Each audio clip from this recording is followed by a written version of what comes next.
따르는 표적, 이런 제목으로 말씀을 나누고, 우리가 믿는다면은 그러면은 말씀에 근거해서 우리 모두가 이런 표적들을 함께 경험을 하자라는 취지로 말씀을 나누겠습니다. 예수께서 공생애를 마치시고 죽으신 후에 또 부활하시고 40일 동안 이 땅에 계시면서 하나님 나라를 전파하시고 이제 하늘로 올라가시는데, 올라가시기 직전에 주님이 하신 말씀이 바로 이 말씀이 되겠습니다. 온 천하에 다니며 만민에게 복음을 전파하라. 온 천하는 지구촌 전체를 가리키는 말입니다. 만민이라고 하는 말은 당시에 있던 사람들, 그리고 그 다음 세대 사람들, 그리고 그 다음 세대 사람들, 그리고 오늘날까지 모든 사람들, 그리고 앞으로도 하나님 앞에서 구원을 받아야 할 모든 사람들을 포함하는 말입니다. 따라서 그때 전하였던 복음은 2000년 전에만 그들한테 전파하신 해당된 복음이 아니고 모든 족속들한테, 모든 땅에 있는 사람들한테 해당되는 동일한 복음입니다. 그래서 오늘 오전에 베드로전서 1장 22절로 25절의 말씀에 보시면은 너희가 진리를 순종함으로 영혼을 깨끗하게 함을 받았다. 그리고 썩지 않는 진리의 말씀의 씨로 거듭났다. 이런 말씀하시면서 너희에게 전파한 이 영원한 말씀이 이 복음이다. 이 복음이 영원한 말씀이다. 라고 베드로가 증거한 것을 볼 수가 있습니다. 2000년 전에 기록했던 그 말씀처럼 그때 전파되었던 복음이 영원한 복음입니다. 영원한 진리입니다. 변함이 없습니다. 그래서 지금도 우리는 모든 사람이 동일한 복음을 믿고 순종해야 된다고 믿습니다. 성경이 그렇게 말씀을 증거하고 있으니까요. 그래서 15절, 16절의 말씀에 보면은 첫째로는 누군가가 전파를 해야 되고, 두 번째로는 그 전파한 사람의 말씀을 들은 사람은 믿고 침례를 받아야 되고요. 그러면은 하나님께서 그의 죄를 사하여 주신다고 말씀하고 있습니다. 정죄에서 구원을 받는다. 그 말은 아담이 범죄했다가 범죄하지 아니한 상태로 회복시켜 놓는다고 하는 의미와 같은 것입니다. 그래서 우리 세 가지 것이 같이 이루어져야 된다고 봅니다. 첫째로는 전하는 사람이 없으면은 누가 믿겠습니까? 전하는 사람이 있어서 그걸 들어야 믿고 주의 이름을 불러 구원을 받게 되니까 반드시 주의 말씀을 전하는 사람이 있어야 되겠습니다. 그래서 누구 발이 제일 아름다우냐? 그것은 복음을 전하는 자들의 발이 산 위에 섰도다 하면서 전도자들의 발이 가장 아름답다라고 말씀을 하셨는데, 우리가 어떻게든 우리 주변에 너희는 가서 모든 족속으로 제자를 삼아라고 말씀하신 명령에서 첫 번째 명령인 가서, 이 부분을 꼭 해야 되겠습니다. 고가 있어야만 그 다음에 말씀을 전파할 수 있는 다음 단계 순종이 따를 수가 있겠습니다. 그래서 땅끝까지 가기 위해서 예루살렘에서부터 우리 자신 주변에서부터 말씀을 더 많은 사람한테 전하는 우리 복음의 일꾼들로 주님 앞에 상 많이 받으시기를 바랍니다. 아멘. 그러면은 이제 우리 예수님 침례기가 이제 앞으로 점점 더 이 말씀으로 흥왕케 되고 큰 부흥을 보게 될 것입니다. 믿습니다. 할렐루야. 아멘.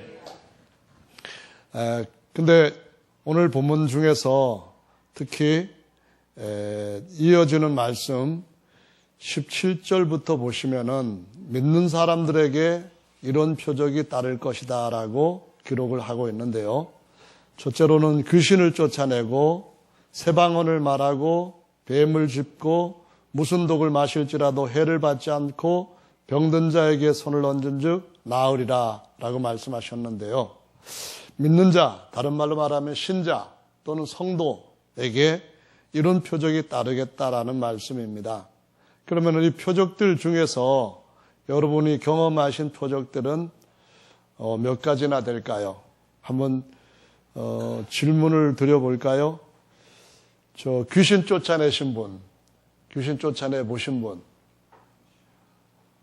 안 계세요? 여러분 믿으시는 신자이잖아요.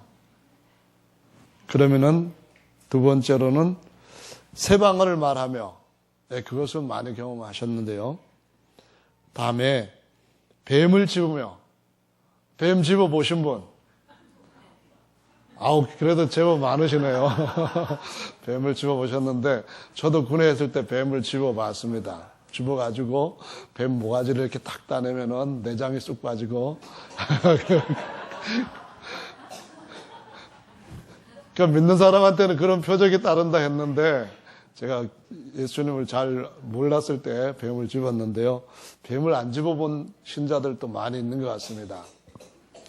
또 보니까 무슨 독을 마실지라도 해를 받지 아니하며 라고 말씀하셨는데, 요즘 먹을거리에 독성이 많은 게 참 많잖아요.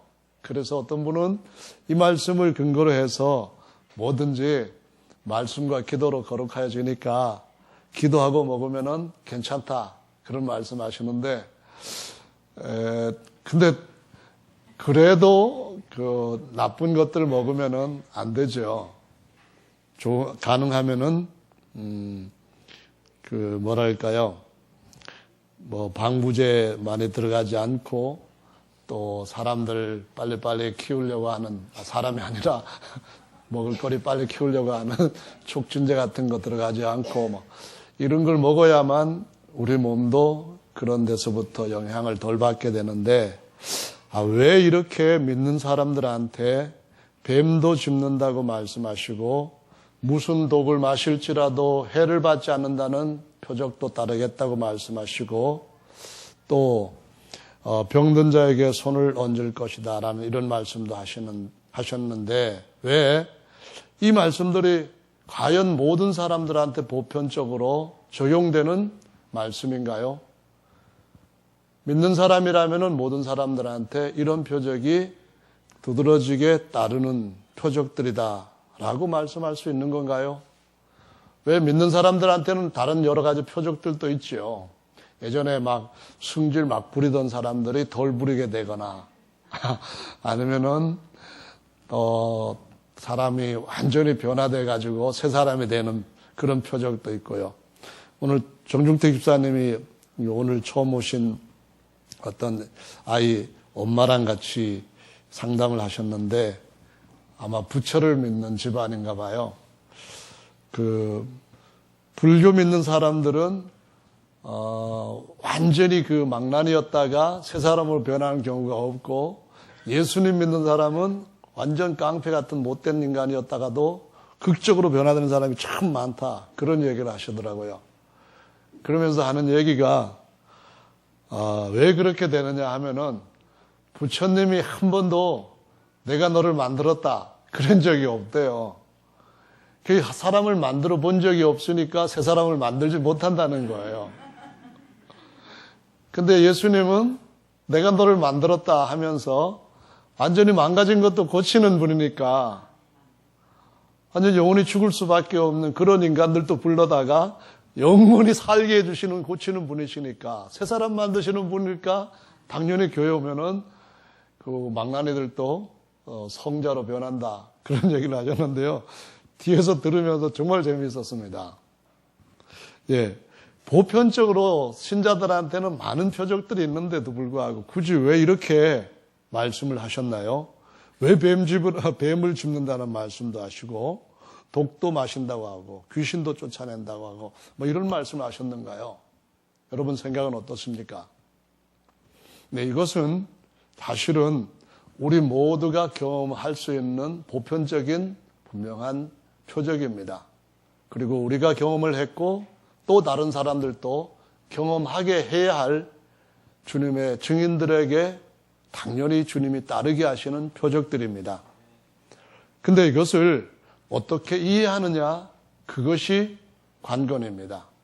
사실은 주님이 우리한테 논두락 찾아다니면서 뱀 집어보고 내가 믿는지 안 믿는지 시험을 해본 뒤에 내가 뱀을 못 집으면은 아직 믿음도 담대함도 없는 거고, 믿음이 없기 때문에 천국 못 가는 거고, 내가 독을 먹어본 뒤에 죽으면은 믿음이 없으니까 나는 천국 못 가고 죽는다. 그렇게 시험해 볼 수 있는 기회를 한 번쯤은 가져라. 그 말씀이 아니라 모든 사람들이 뱀을 집으며 독을 마셔도 해를 받지 않고, 또한 뿐만 아니라 주님께서 말씀하셨던 것처럼 귀신을 쫓아내는 이 표적도, 이 능력도 갖게 될 것임을 말씀하신 것입니다. 그러면 왜 이런 것이 우리한테 필요한 것이며 어떻게 우리한테 이것이 정말 성경대로 적용이 될 것인가, 그것을 오늘 살펴보는 것이 아주 중요한 것이라고 말씀드리겠습니다. 지금 예수님은 제자들을 세상에 보내시려고 하십니다. 제자들에게 이렇게 복음을 전하라고 말씀을 하시면서 복음 전도자로 보내시는 것입니다. 그래서 보내심을 받은 자이라는 말은 주님이 예수님 자신에게 적용되는 말씀이라고 가르쳐 주셨을 뿐만 아니라 또 예수님의 제자들에게 적용되는 말씀이라고 가르쳐 주셨고, 성령을 받은 사람이면 누구든지 그 역시 적용이 되는 말씀이라고 가르쳐 주시고 있습니다. 그것은 모든 믿고 주님을 따르는 제자들한테는 적용이 되는 아주 중요한 교훈을 갖고 있는 말씀이기 때문에 마치 하나님께서 지금까지 그의 종들을 세상에 보내셨던 것처럼 우리들도 보내시는데 구약에 보냈던 종들은 어떤 일을 했고 신약에 보내심 받은 아들들은 어떤 일을 할 것인가 하는 것을 비교적으로 말씀을 하시고 있는 겁니다. 그래서 이것은 상당히 은유적인 것입니다. 은유적인 것이기는 하지만은 사실은 그렇게 애매하게 오해하기에 적당한 오해할 수 있는 그런 말씀은 아닙니다. 이걸 잘 알려면은 누가복음에 있는 말씀을 우리가 기억하면서 말씀을 이해하는 것이 굉장히 도움이 되겠습니다. 우선 누가복음의 말씀에 보시면은 13장에 31절부터 33절까지 이런 말씀이 기록이 되어 있습니다. 찾으셔서 같이 읽어보도록 하시겠는데요. 곧 그 시에 어떤 바리새인들이 나와서 이르되 나가서 여기서 떠나소서, 헤롯이 당신을 죽이고자 하나이다. 가라사대 가서 저 여우에게 이르되 오늘과 내일 내가 귀신을 쫓아내며 병을 낫게 하다가 제3일에는 완전하여 지리라 하라. 그러나 오늘과 내일과 모레는 내가 갈 길을 가야 하리니 선지자가 예루살렘 밖에서는 죽는 법이 없느니라. 네, 여기 말씀에서 여우에게 가서 말해라 라고 주님이 말씀하셨잖아요. 그러면 진짜 여우 찾아다녀야 되겠죠? 여우가 어디 있는지 여우굴을 찾아가지고 여우한테 가서 여우야 뭐 밥 먹었니 뭐 이렇게 말해야 되는 걸까요? 여기 여우는 그 여우가 아니라는 것을 너무 쉽게 알 수 있습니다.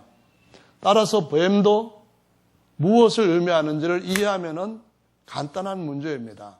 성경에는 은유로 비유로 가르쳐 주신 말씀이 굉장히 많이 있습니다. 개와 돼지 비유를 말씀하시죠. 주님이 돼지는 부정하다 하시면서 소는 주님 앞에 정한 동물이라고 말씀하십니다. 주님이 제물로는 소를 받으시지만은 돼지는 안 받으십니다. 주님이 같이 지으셨는데도 불구하고 그것들이 무슨 잘못된 죄를 지었던 그런 경력이 있는 것도 아닌데도 불구하고 소는 주님이 정하다고 말씀하신 반면 돼지는 부정하다고 말씀하신 것은 이것은 비유로 어떤 교훈을 주시기 위하여서 그 동물들의 습성을 우리한테 알고 있는 것 가지고 뭔가 띄우시는 거죠. 돼지가 왜 부정하냐?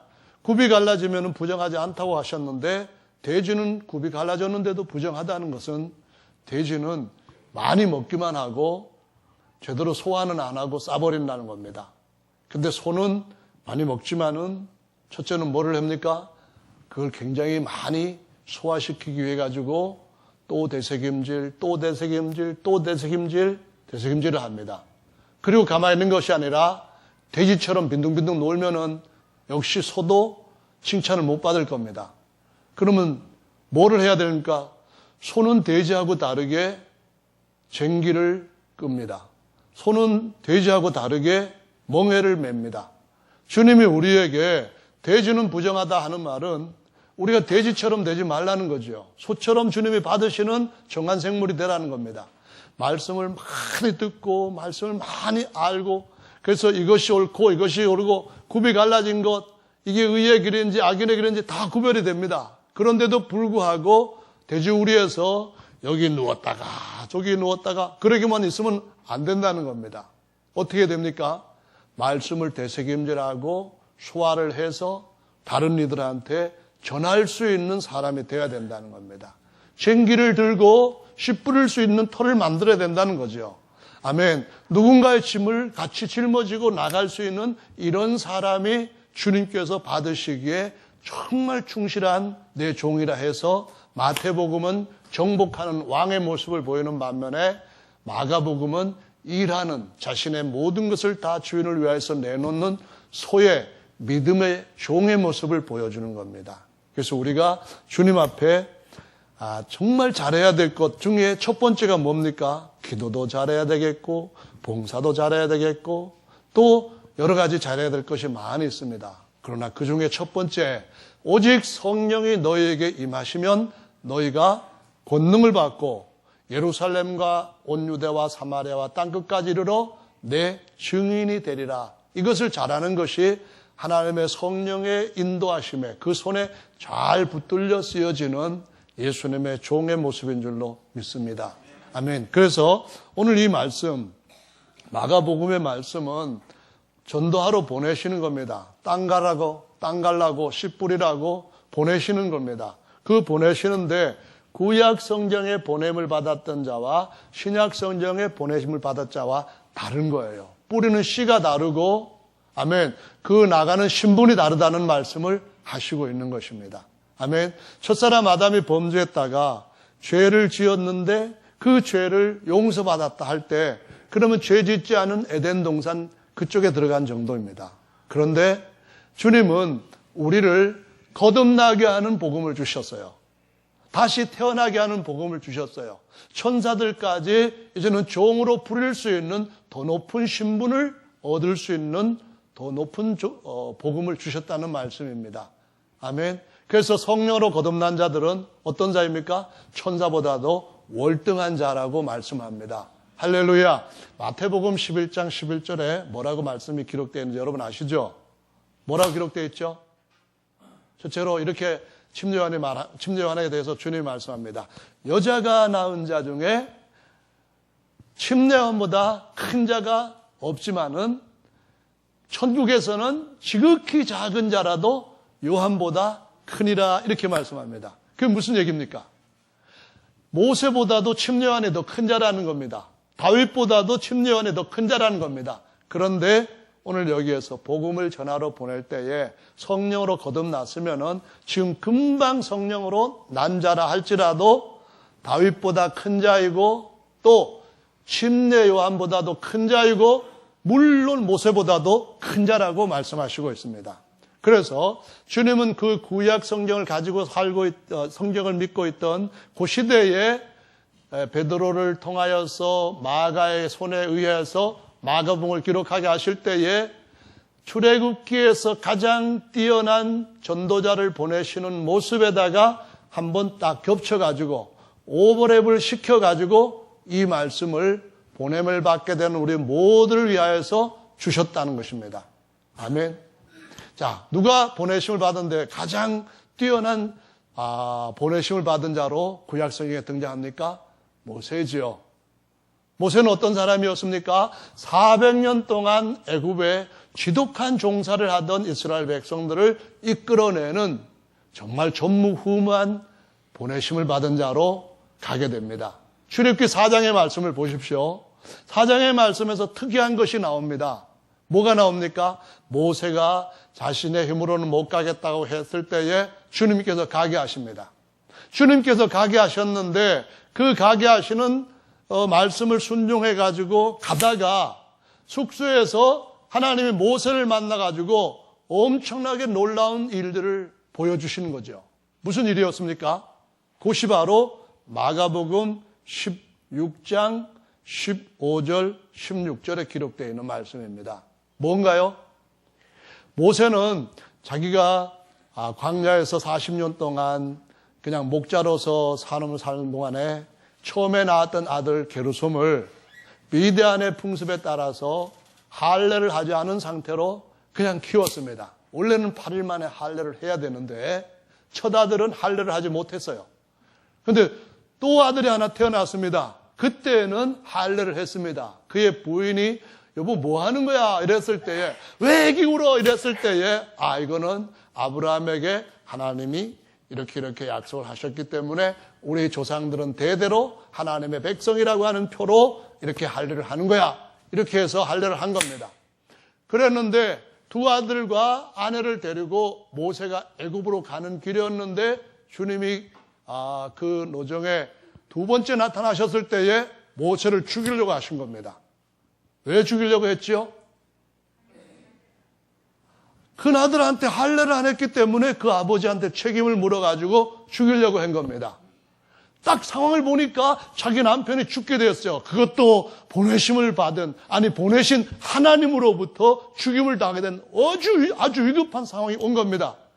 해결할 수 있는 방법은 뭐예요? 얼른 아내가 차도를 깨가지고 자기 아들, 큰 아들, 빨리 벗어. 그래가지고는 그냥 땡겨가지고 탁 하고서는 던졌더니만 하나님이 그건 누구죠? 모세를 죽이려고도 한 데서 놔줬답니다. 근데 이것이 바로 구약의 언약의 백성들에게 표였습니다. 할례는 구약의 백성들 선민의 표였습니다. 그런데 골로새서 말씀해 보시면은 2장 11절 12절에 그리스도의 할례라고 하는 것이 나옵니다. 새로 보내심을 받아야 될 사람들에게 있어야 할 그것이 없으면은 모세를 죽이는 것처럼 결국은 정죄받을 것이라고 하시는 이 말씀에 근거하고 연계되어 있는 더 완전한 할례가 있다는 거예요. 무슨 할례입니까? 바로 믿고 침례를 받는 사람은 그리스도의 할례를 받은 것이요. 그 말입니다. 우리가 그와 함께 침례를 받음으로 그와 함께 장사되었다라는 말씀하시면서 머리에서부터 발끝까지 다 이 죄인의 모습을 벗겨버리는 참된 할례를 말씀하시고 있는 것입니다. 아멘. 그래서 누구든지 예수 이름으로 그 이름을 불러 구원을 얻고자 하면은 이 복음을 받아야 되는 줄로 믿으시기 바랍니다. 온 천하의 모든 민족에게 그 사람이 아담에게서 태어났다면은 한 사람도 예외 없이 다 이 복음을 받아야 되는 줄로 믿으시기 바랍니다. 그래서 그렇게 해가지고 침례를 받고 난 뒤에 표적들이 따르게 되는데요. 그 다음에 따르는 표적이 오늘 말씀에서 이어지는 것들입니다. 이게 뭐냐면은 첫째로는 이런 표적이 따르리니 곧 저희가 내 이름으로 귀신을 쫓아내며 이렇게 말씀합니다. 구약에서 이스라엘 백성을 애굽에서 끌어내실 때는 바로와 그 군대로부터 애굽 백성을 끌어내는 겁니다. 신약에서 하나님의 백성들을 만들기 위해서 끌어내는 것은 출애굽이 아니라 출세상입니다. 세상의 임금으로부터 끌어내는 겁니다. 죄와 사망이 지배하는 데서부터 끌어내는 겁니다. 끌어내는 정도가 다르고 끌어내어서 올려놓는 그 목적지가 다른 것입니다. 그런데 그 근본적인 원칙은 똑같다는 겁니다. 예수님이 누가복음 13장에서 그 말씀하셨죠. 내가 오늘과 내일 뭘 합니까? 귀신을 쫓아내고 그 다음에 뭐라고 합니까? 의원으로서 치료를 하다가 3일이 되면은 완전해질 것이다. 그분이 오르시고 난 뒤에 그 이후에는 그분의 몸된 교회가 그 일을 하는 겁니다. 귀신을 쫓아내고 아멘. 그들의 영적인 것, 육적인 것을 치료를 하고 아멘. 그 치료를 받은 사람들의 이 마지막 때 얻은 영혼의 구원을 통하여서 육체까지도 완벽하게 치료되는 일을 주의 몸된 교회가 모든 그분의 몸의 지체들이 해야 된다는 것을 보여주고 있습니다. 그래서 이걸 가리켜서 바로 귀신을 쫓아내며 일할 때에 모든 사람들은 다 애굽의 종이었던 것에 비슷하게 세상에서 잡혀있고 사탄 마귀가 다스리고 있고 죄와 사망에 지배하고 있는 데에 더 지독한 종으로 혹사당하고 있다는 것을 보여주고 있습니다. 거기서 우리가 그들을 끌어내 주어야만 됩니다. 아멘. 민족을 끌어낸 것보다도 한 사람을 세상에서부터 불러내 하나님의 백성으로 세우는 것이 더 큰 거사인 줄로 믿으셔야만 됩니다. 더 위대한 역사인 줄로 믿어야만 됩니다. 홍해를 이스라엘 백성들 건너게 한 것보다도 그들 알금 예수님의 이름을 불러 물을 통과하게 할 때에 그 뒤따르던 죄의 모든 군대까지 전부 다 수장시켜버리는 더 위대한 기적이 우리가 하는 사역 가운데 따른다는 것을 믿어야만 합니다. 이건 정말 큰 역사이거든요. 그래서 누가복음 11장에는 아까 13장 보셨는데 11장에는 그 말씀을 하고 있습니다. 11장 가서 보십니다. 11장 1절부터 보시면은 기도에 대한 것이 쭉 기록되어 있습니다. 그 기도의 마지막 정착점이 13절에 않겠느냐 하시니라. 아멘. 주님이 3년 반 공생애를 하시고 난 뒤에 자신이 아주 정성을 다해서 키웠던 12제자에게 주신 것이 있습니다. 최고의 선물 주신 것이 있습니다. 근데 부활하시고 난 뒤에 40일 동안에도 주시지 않았던 것들을 주신 것이 있습니다. 그게 뭐냐면은 내 아버지가 주시겠다고 한 약속을 기다리라 하시면서 10일 동안 기도하게 한 겁니다. 누가복음 11장 말씀은 1절부터 13절 말씀까지 기도에 대한 말씀입니다. 첫째로는 주기도문에 대해서 말씀을 했죠. 두 번째로는 뭘 구하느냐, 구하는 것을 주신다는 말씀을 하십니다. 구할 때에 강청해서 구해야 된다. 그냥 친구니까 주겠지. 그래도 친구 안 줄 수도 있다. 그러면 끝나는 것이 아니라 강청 때문에 줄 것이니까 받을 때까지 강청해서 기도하라. 그 말씀하시면서 너의 아버지는 정말 좋은 아버지인데 너희들이 구하는데 좋은 건 안 주겠냐? 제일 좋은 거 준다. 제일 좋은 게 뭔데요? 제자들이 10일 동안 강청하며 기도했을 때 받지 못한 게 있습니다. 아니 그때까지도 받지 못했던 것을 받았습니다. 아버지의 약속한 것. 아버지와 아들이 약속하시고 너희들이 강청에 구하면 주겠다는 것. 그게 뭡니까? 성령을 주시지 않겠느냐. 이 말씀대로 성령을 주신 것입니다. 아멘. 그래서 성령을 주셨다는 말씀은 다른 말로 뭡니까? 예전에 우리가 사탄 마귀의 지배 아래 그것들이 왕노릇하고 있던 그 시스템 속에서 살고 있다가 불순종의 거역의 영들 가운데 잡혀서 살고 있다가 이제는 그것들이 우리 안에 들락거리던 그런 데서 살고 있다가 귀신이 지배하던 체제 속에서부터 나와서 민주주의 체제가 아니라 또 다른 뭐가 지배하는 체제가 아니라 귀신이 다스리던 귀신주의에서부터 나와서 하나님주의, 성령주의로 이제는 완전히 다른 체제 속에 우리가 들어오게 됐다는 것을 말씀하시면서 귀신의 여관이었던 자들, 귀신의 숙소였던 자들, 귀신의 아파트였던 자들이 이제는 어떻게 되었다고요? 하나님의 성전으로 세워지게 되었다는 말씀을 하시고 있는 겁니다. 그 뒤에 말씀이 그겁니다. 귀신 쫓아냈더니만 이렇게 그 대적하는 자들이 예수님을 비난합니다. 저가 귀신을 쫓아내는 것은 귀신의 왕 바알세부를 힘입어서 하는 거야.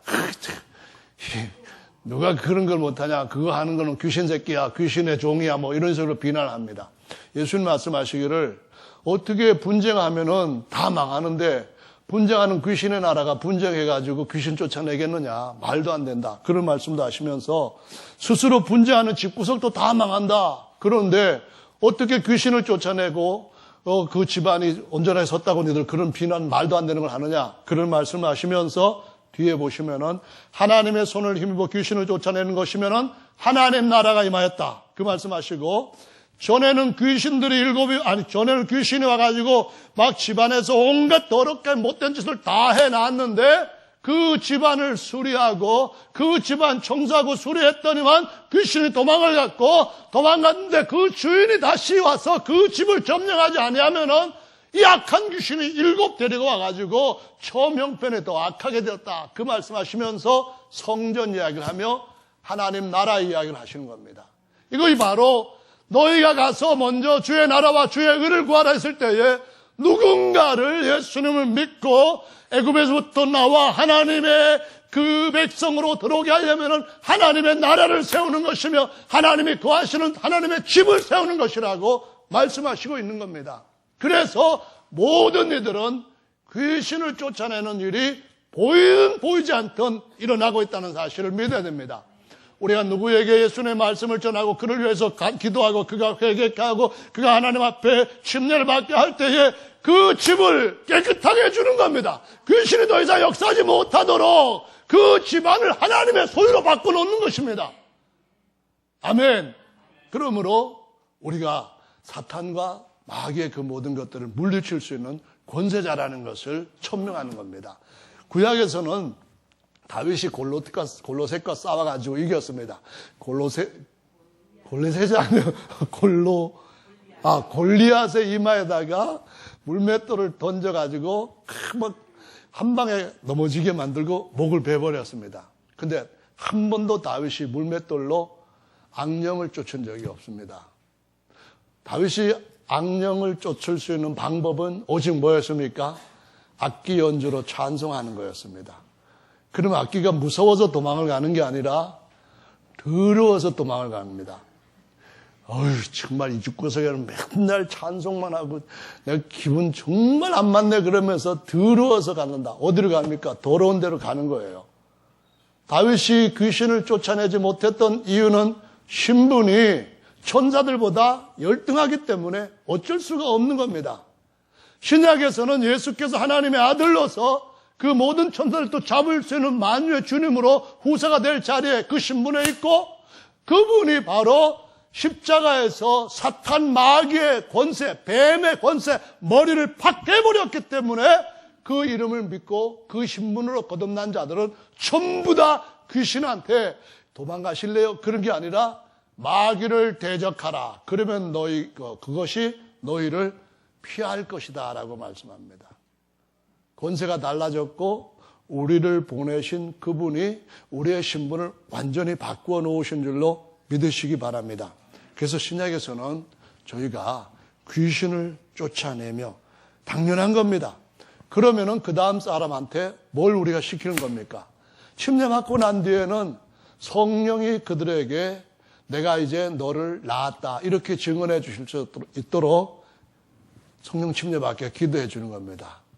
옆에서 그러하여금 아버지께서 간절히 구하는 자에게 성령을 주시지 않겠느냐 그런 말씀하셨던 약속에 근거해가지고 성령 받게 하는 이 일이야말로 너무나 고귀한 일인 줄로 믿으시기 바랍니다. 모세도 흉내도 못 냈던 일이요.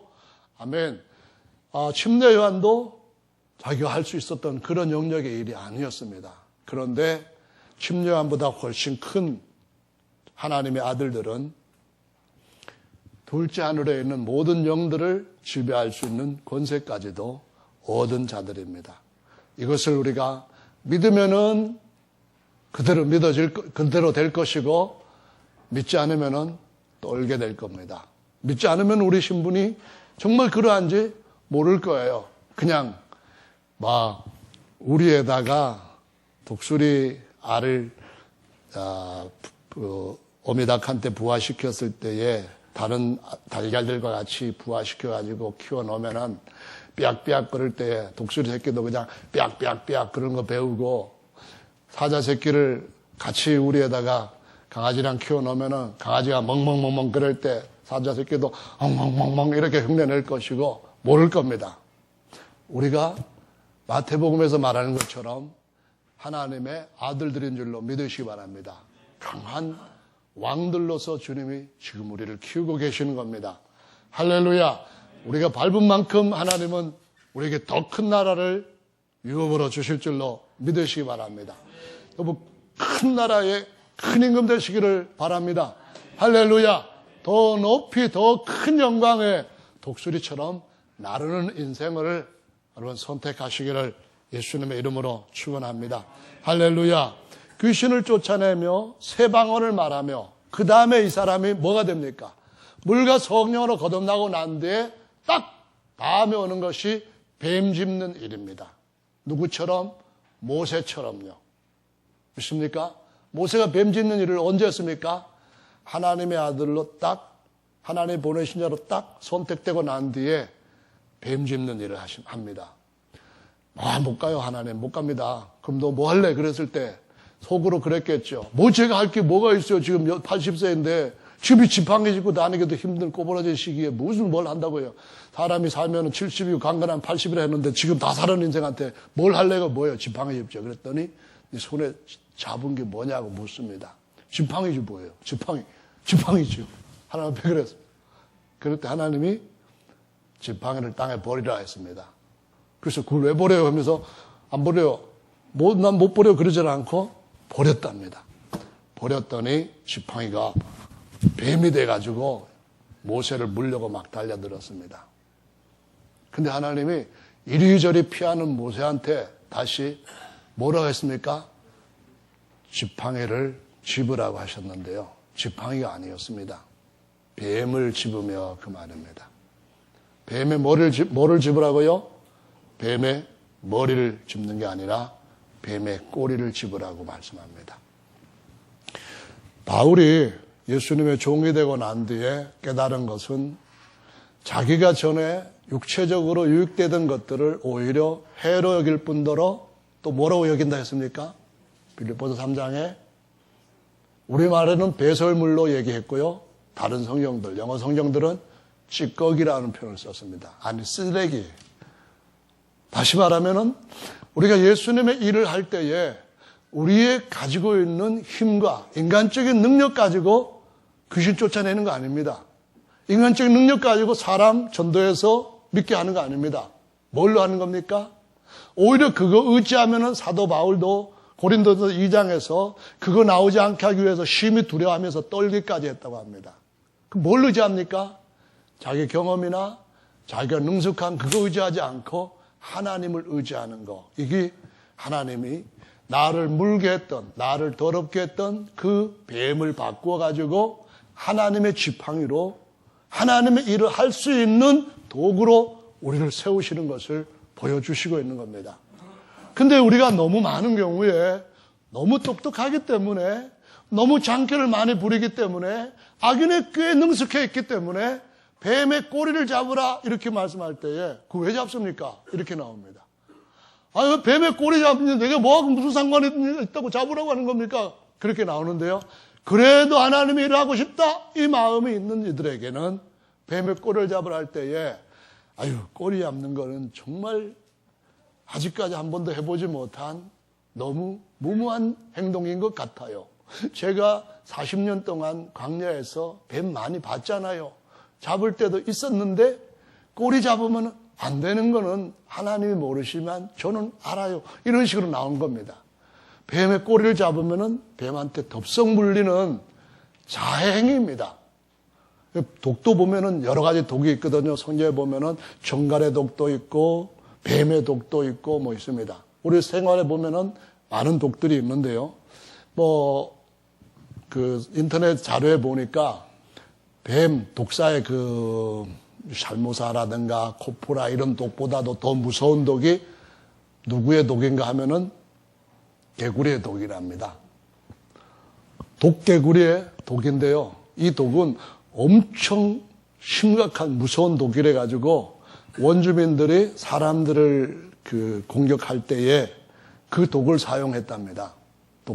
독사라든가 이런 독이 아닌 정갈 독보다 훨씬 더 독사의 독이 강하지만 그걸 왜 개구리의 독을 사용했냐? 이 개구리 독은 더 강하기 때문에 사용하는데 단지 이것은 우리 피부를 침투하지는 못한답니다.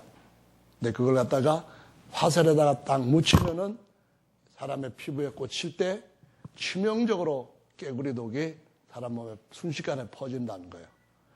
그래서 여러 가지 독이 있는데 이 주님께서 우리한테 뱀을 집으라고 말씀도 하시고 그 뒤에 보면은 무슨 독을 마실지라도 해를 받지 않는다 이 말씀하셨는데 이것은 똑같은 의미입니다.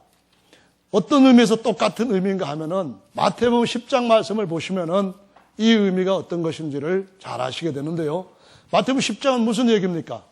제자들을 보내는 얘기입니다. 믿습니까? 제자들을 보내셨는데 제자들을 보내시면서 너희들이 두려워할 자를 두려워해라. 떨 자한테 떨고 떨지 않아야 될 자에 떨지 말아라. 그 말씀하십니다. 그러면서 뭐라고 28절에 기록하셨는가 하면은 몸은 죽여도 영혼은 능히 죽이지 못하는 자들을 두려워하지 말고 오직 몸과 영혼을 능히 지옥에 멸하는 자들을 두려워하라. 그런 말씀하시면서 너희 머리카락 하나까지라도 다 세신받았다 하면서 머리카락 하나 잃지 않을 것이다. 이런 말씀합니다. 무슨 얘기입니까? 우리가 나아가서 예수님의 이름으로 주님을 섬길 때에 이 세상에서 우리를 핍박을 하고 찢고 불에 태우고 뭘 하는 일들이 기독교 역사에 있었던 것처럼 우리도 당할 수가 있지만은 그 어떤 것도 우리의 영혼의 속사람 하나님의 아들의 신분이 되고 이 세상의 화평의 사신으로 보내심을 받은 그 신분의 사람한테는 손끝 하나 닿지 못하게 하시는 하나님의 보호하심이 있다는 것을 의미하고 있습니다. 성도 여러분, 우리는 다른 이들의 질병을 완벽하게 치료해 줄 수 있는 복음을 갖고 있는 자들인 줄로 믿으시기 바랍니다. 예수님은 오늘과 내일 귀신을 쫓아내고 병든 자를 치료하다가 3일에는 완전케 될 것이라고 말씀합니다. 우리는 어떤 사람입니까? 우리는 예수님께서 주막에다 사람 맡겨놓고 우리한테 돌보라고 하시고 치료케 하신 그러한 일들을 할 자들입니다. 무슨 병을 치료할까요? 가장 중요한 것은 영혼의 독이 되어 있는 이 병을 치료해 주는 것인 줄로 믿습니다. 사망의 독 중에 가장 무서운 사망의 독은 죄입니다. 사람의 죄를 없애줄 수 있는 이 치료야말로 최고의 의사만이 할 수 있는 치료인 줄로 믿습니다. 그것을 저와 여러분들이 하실 수가 있습니다.